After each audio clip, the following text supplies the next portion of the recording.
ክርስቶስ ተንሥአ እሙታን በአብይ ኃይል ወስልጣን አሰሮ ለሰይጣን አጋዞ ለአዳም ሰላም እምይእዜሰ ኮነ ፍስሐ ወሰላም። ፍስሐ ሰላም ሓጎስ ንዝገበረልና እግዚአብሔር አምላኽና ክብሪ ምስጋና አምልኾ ውዳሴ ንስሙ ይኹን። ኣብ ባህሪ እሞት ኣብ መንግስቱ ስዕረት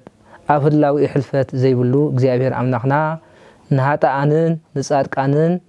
ዝናብን ፀሓይን ዘብርቕ ክብሪ ምስጋና አምልኾ ውዳሴ ንስሙ ይኹን። ከምኡ ከዓ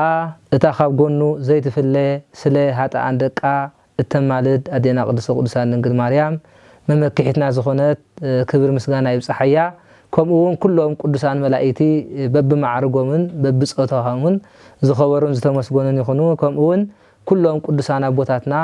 ጻድቃን፣ ነቢያት፣ ሰማዕታት፣ ሃዋርያት ኩሎም በቢ ዝግብኦም ክብሪ ዝኸበሩን ዝተመስገኑን ይኹኑ። ከምኡውን ብመስቀሉ ስለ ዘድሓነና ክብሪ ናይ መስቀል ምስ ኩላትና ደቂ ተዋሃደ ይኹን። እሺ እግዚአብሔር አምላኽ ዘፍቅረኩም ኣቦታት፣ ኣዴታት፣ ኣሕዋት ኩልኩም ስድራ እግዚአብሔር ከመይ ኣለኹም? እግዚአብሔር አምላኽና ክብሪ ምስጋና አምልኾ ውዳሴ ንስሙ ይኹን። እሺ እግዚአብሔር አምላኽና ካብ ጾም 40 ከምኡውን ካብ ሰሙነ ሕማማት ናብዚ ወርሃ ትንሳኤ እግዚአብሔር አምላኽ እንኳ ኣብ ሰላም ኣሰጋግረና። እሺ እምበኣር ከም ፈቃድ እግዚአብሔር አምላኽ ነዚ ዕለት እዚ ንሎመዓልቲ እንሪኦ። እሺ ኣብዚ ናይ ሎመዓልቲ እንሪኦ ከዓ ካብተን ድሕሪ ትንሳኤ ዘለዋ ካብ ትንሳኤ ክሳብ ዳግማይ ትንሳኤ ዘለዋ መዓልታት ወይ ከዓ ዘላ ሰሙን ነናተን ስያሜ ነናተን ታሪክ ዝተፈፀመለን ስለ ዝኾነ ብመልክዕ ናይ እግዚአብሔር አምላኽ ምስጢር ከም ፈቃድ እግዚአብሔር አምላኽ ክንርኢና ማለት እዩ። ካብተን 6 ዘለዋ እታ ሓንቲ እንታይ እተልናዮ እቲ ሓሙስ ኣዳም ማለት እዩ። ሓሙስ ኣዳም ተባሂላ ትፅዋዕ ማለት እዩ። ሓሙስ ኣዳም ዝተባሃለሉ ምክንያት ከዓኒ ጎይታናን ወይ ከዓ እግዚአብሔር አምላኽና ነቦና ኣዳም ብዝኣተዎ ስዋኤ ብዘቕረቦ መስዋእቲ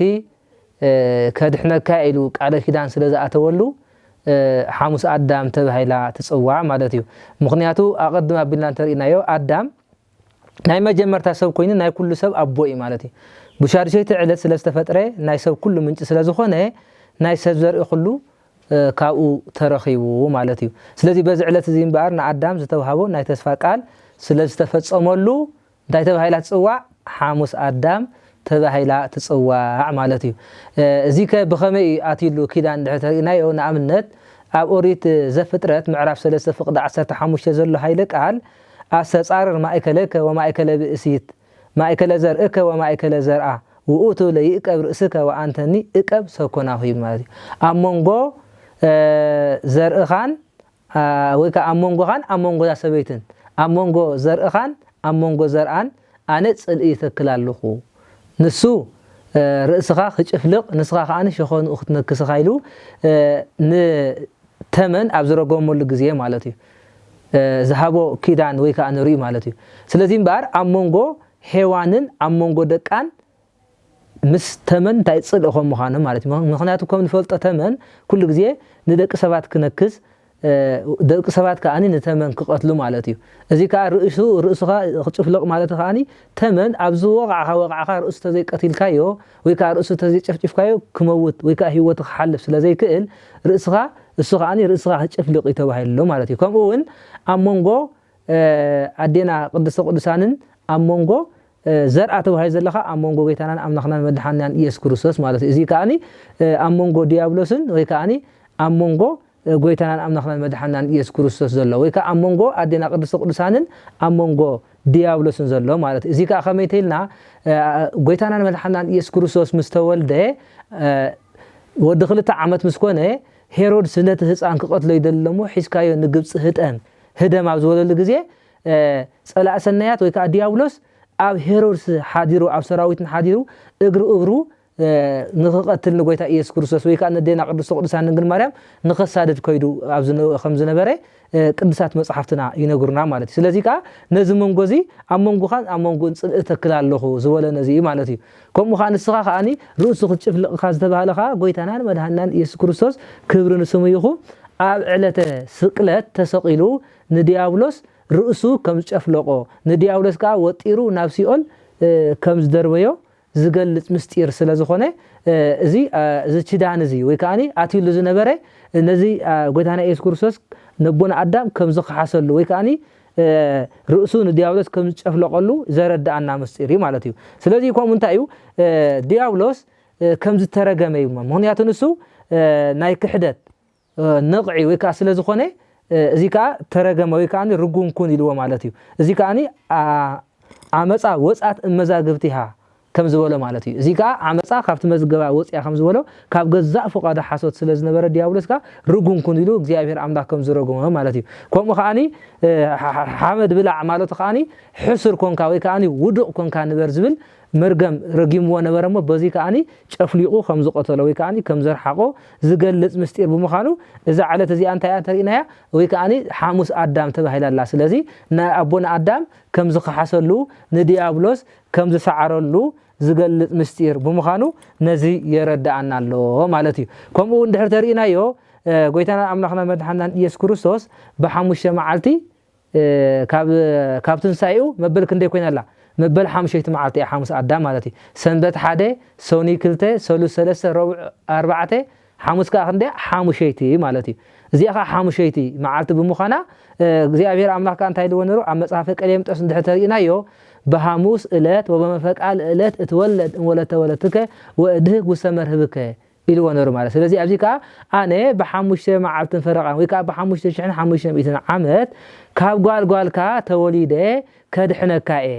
ኢልዎ ነይሩ ምክንያቱ እግዚአብሔር ኣምላኽ ኣቦና ኣዳም ብፍላይ ኣብ ምዕራፍ 3 ዘሎ መጽሓፈ ቀሌምጦስ ክዛረብ ከሎ ከምዚ ይብል ማለት እዩ ምክንያቱ እግዚአብሔር ኣምላኽ ንዓይ ከምዚ ይበለኒ ኣብ ግዜ ከዓ ንዓኻ መጽየ እቲ ቃል ዝተባሃለ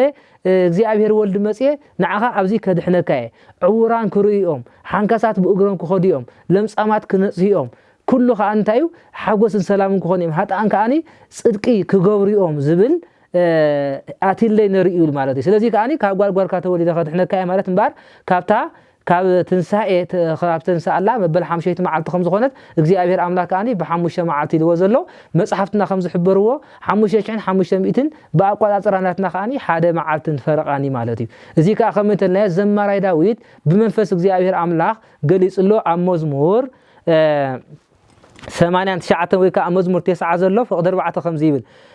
እስመ 100 ዓመት በቅድሜከ ከመ ዕለት እንተ ትማልም ሓለፈት ወሰዓተ ሌሊት ምንን ዓመታት በቅድሜከ ይብል ማለት ምኑን ዓመታት በቅድሜከ 1000 ዓመት ኣብ ቅድሜኻ ከምታ እዛ ትማል ዝሓለፈት መዓልትን ከም ናይ ምንዋሕ ለይትን እየ ማለት እዩ 1000 ዓመት ኣብ ቅድሜኻ ከምታ ሓንቲ መዓልቲ ዝሓለፈት ኢሉ እንታይ ኮይኑ 1000 ዓመት ብእግዚአብሔር ኣምላኽ ወይ ከዓ በኣና 1000 ዓመት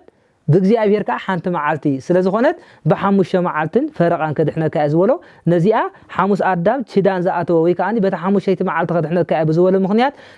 ተስፋኡ ከም ዝተፈጸመሉ እግዚአብሔር ኣምላኽ ከዓኒ እቲ ሂብዎ ዝነበረ ተስፋ ወይ ከዓኒ ከም ዝተፈጸመሉ ካብ ሲኦል ከም ዘውፅኦ ናብ ገነት ከም ዘእተዎ ከምኡ ከዓኒ እቲ ዝነበረ ሓጢያቱ ይቕረ ከም ዝበለሉ ኣምላኽነት ዓቢ ሓጢያት ገርኑ ርቦና ኣዳም ኣምላኽነት ምድላይ ማለት እዩ ስለዚ ካብ ኣምላኽነት ኣምላኽ በኣምላኽነቱ ቀናእ ከም ምዃኑ ሓደ መንእሰይ እውን ብሰበይቱ ቀናእ ከም ምዃኑ ከምኡውን ከም ዝብሎ ስለዚ እምበር ቅዱስ ቤተ ክርስቲያንና ከዓኒ ነዚ ዕለት እዚ እዛ 5 መዓልቲ ነቦና ኣዳም ዝኣተወሉ ተስፋ ከም ዘተሓኖ ዝነገረና ማለት እዩ ከምኡውን ሐዋርያ ቅዱስ ጳውሎስ ብዛዕባ ሐዋርያ ቅዱስ ጴጥሮስ ኣብ ካልኣይ ጴጥሮስ ምዕራፍ 3 ፍቅዲ 8 ወዘንተ ባህቱ ይትርስኡ ኣሃዊነ እስመ ኣሃቲ ዕለት በሃበ እግዚአብሔር ከመ 100 ዓመት و10 ዓመት ከመ ኣሃቲ ዕለት ይብል ማለት እዩ እዚ ከዓ ሐዋርያ ቅዱስ ማለት ግናኸ ኣትማ ኣሕዋተይ ፍቁራተይ ኣብ እግዚአብሔር ሓንቲ መዓልቲ ከም 1000 ዓመት ከም 1000 ዓመት 1000 ዓመት እውን ከም ሓንቲ መዓልቲ ምዃና እዚኣ ሓንቲ ነገር እዚኣ ክትፈልጡ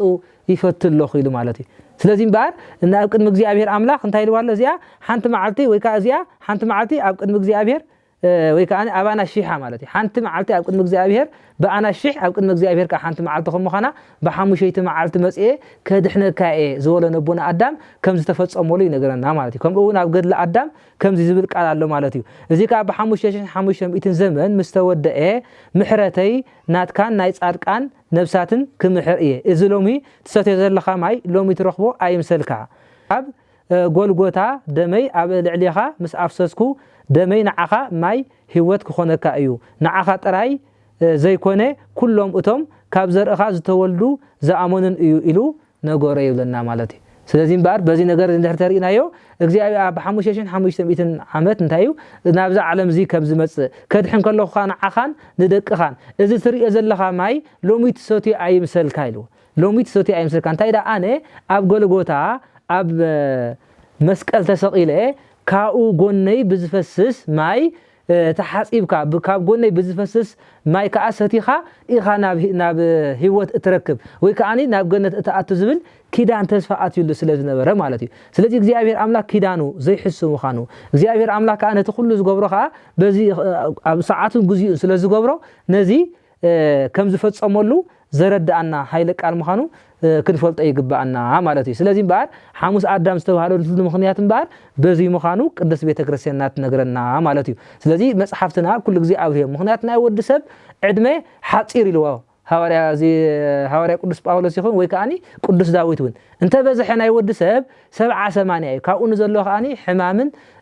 ካልእ ቃንዛን ተዘይኮይኑ ካልእ ትርጉም የብሉን ከም ዝበሎ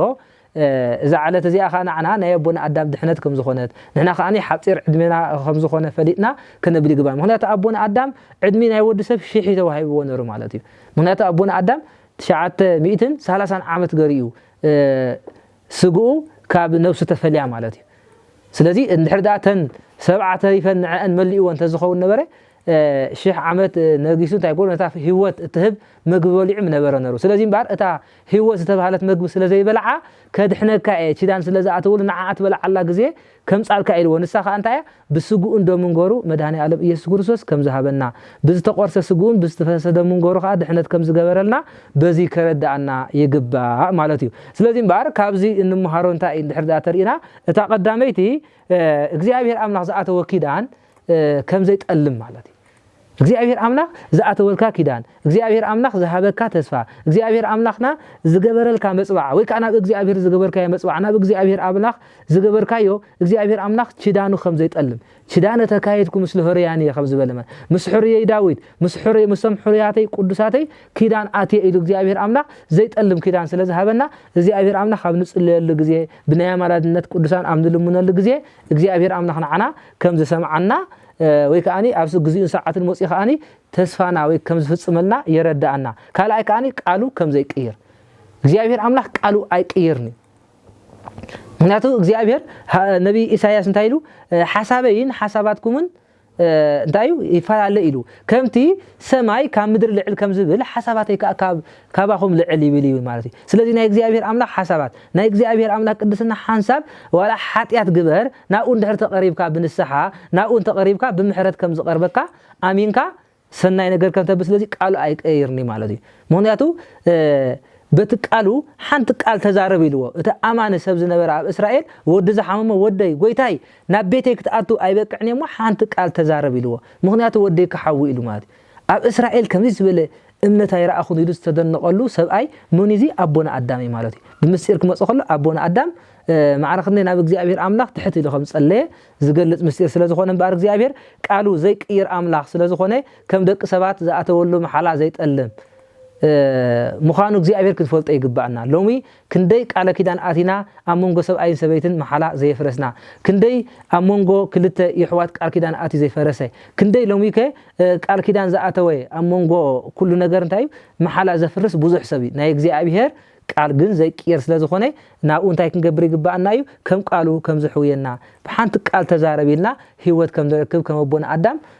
ናብኡ ክንቀርብ ከም ዝግባአና የስተምህረና ማለት እዩ ከምኡ ከዓኒ ክንዲ ዝኸበደ ይኽበድ ሓጢያትና ከም ዝሓድገልና ምእማን ማለት እዩ እግዚአብሔር ኣምላኽ ክንዲ ዝኸበደ ዋላ ዝኸፍአ ሓጢያት ንብሎ ህይወት ወዲ ሰብ ምሕላፍ እዩ ስለዚህ እግዚአብሔር ግን ዘይሽፍኖ ሓጢያት ስለዘየለ እግዚአብሔር ዘይሂበካ ጸጋ ስለዘየለ እንታይ እዩ ቅተሉ ማለት ዘይኮነ እንታይ ኢና ክገብር ዝግባአና ዋላ ዝኸበደ ገርና እንተኾይና ካብ ናብ መሓነቕቲ ካብ ኣሰር ናይ ዲያብሎስ ካብ ኣሰር ናይ ይሁዳ ካብ ምኻድ ካብ ኣሰር ኣቦና ኣዳም ኣሰር ኣቦና ቅዱስ ጴጥሮስ ብንስ ሓጢያትና ተኣሚንና ናብ እግዚአብሔር ክንቀርብ ይግባአና እምበር ሓጢያተይ ብዙሕ እዩ ብዙሕ ግዜ ደጋጊመ በዲለ ብዙሕ ኢልና ካብ እግዚአብሔርን ካብ ስጉእ እንደሙን ክርሕቕ ከም ዘይብልና ካብዚ ተስፋ ናይ ኣቦና ኣዳም ወይ ከዓ ኪዳን ናይ ኣቦና ኣዳም ንምሃር ማለት እዩ ስለዚህ እምበር ኩሉ ከዓኒ ብግዚኡን ሰዓቱን ስለዝፍጸም ትዕግስቲ ከም ዘድልየና ማለት እዩ أبزي كأني أبونا أدم نحمش شحن حمش مئتين مخنياتو بحدا معلت الفرق عن زولو السنت أي حاسي ونرو نتحنت معلتي تحنت معلت خد حر فرق معلت دح فادوس نايت خال أيت معلت خد حنا ندي حاسي ونرو مالتي قلنا يجزي أبيرك وعصرة خمسة زبلنا يو بنهاتنا أقوى عصرة شح عمت أو كن مجزي أبير حنت معلت سلزو خونت حمش شحن حمش معلت نيرو من البعض حمش شحن حمش شحن حمش مئتين كبر كله التحمش مئتين عمو نمنتهي صحافة خير بال مصحف نوزوح أو ديلك نزود لك ملي أخا مزرعة وسلازو خونه مالتي سلازي مصحف كنا بخمس سلاز خيد نزي كنفلطه يجب عنا مالتي سلازي بعر እግዚአብሔር አምላኽና ነዚ ኣብ ግዚኡ ሰዓቱን ከም ዝፈጸሞ ነዚ ሁሉ ናይ ኣቦና ኣዳም ከም ዝፈጸመሉ ሐዋርያ ቅዱስ ጴጥሮስ ኣብ ገላትያ ምዕራፍ 4 ፍቅዲ 5 ዘሎ ካብ 4 ክሳብ 5 ዘሎ እንታይ እዩ ግዚኡ ምስ በጽሐ ኣምላኽ ነቲ ኣብ ትሕቲ ስልጣን ሕጊ ዝነበሩ ምእንቲ ከድሕን ንሕናውን ናይ ወልድን ናይ ወልድነት ስልጣን ምእንቲ ክንረክብ ነቲ ካብ ሰበይቲ ዝተወልደ ኣብ ትሕቲ ሕጊውን ዝሓደረ ወዱ ለኣኾ ውሉድ ስለ ዝኾንኩን ከዓ ኣቦ ነቲ ኣቦ ኢሉ ዝጽውዕ መንፈስ ወዱ ናብ ልብኹም ለኣኾ ደጊም ውሉድ እምበር ባርያ ኣይኮንኩም ውሉድ ካብ ኮንካ ከዓ أملاخ وراس جيرو كأيون مالته سلازم بار نحنا أبتحت حج زوعله ويكاني كاب سبيت استرخبيل وزلو كاب قار كتوليده مالت كاب الدين قدسان نجل مريم توليدو كاب سجع كاب نفسي ولي زي وسيدو بركة سجان بركة نفسن كم زعدلنا هو سجان هو نفسن كم ذهبنا مدهني علم إيسوس كريستوس زين تاي تقول ملأت جزيون ساعات مستفاد سمه أبتحت حج زوعله قويتنا مدحنا إيسوس كريستوس جورخان عنا ولد النتي بالنعي ماله سلازي دقين ولدهم نتي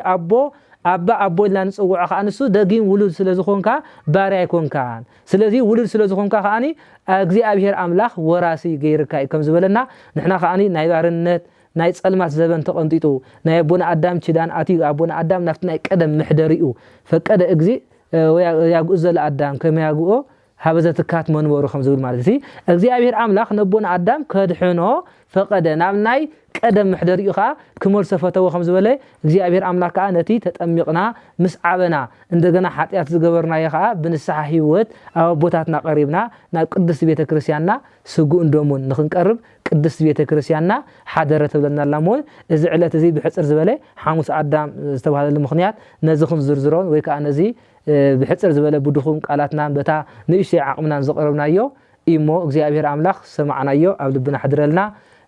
مهدرنا هجرنا እግዚአብሔር አምላኽና ይባርኸልና በብ ኣብዘ ዘለና ይኹሉ ኹርናዓት ዓለም ኮይና ኻኒ ኩሉ ግዜ ናብ ሕግ እግዚአብሔር ናብ ቀለ እግዚአብሔር አምላክ ክንቀርብ ይግባአና እሞ ነዚ ክንገብር ሓይሊ ለኣኸልና ወስብሃት ለእግዚአብሔር ወለወላዲቱ ድንግል ወለመስቀሉ ክቡር ይተኣኮት ወይሰባህ ስሙ ለእግዚአብሔር ወትረ በኩሉ ጊዜ ወበኩሉ ሰዓት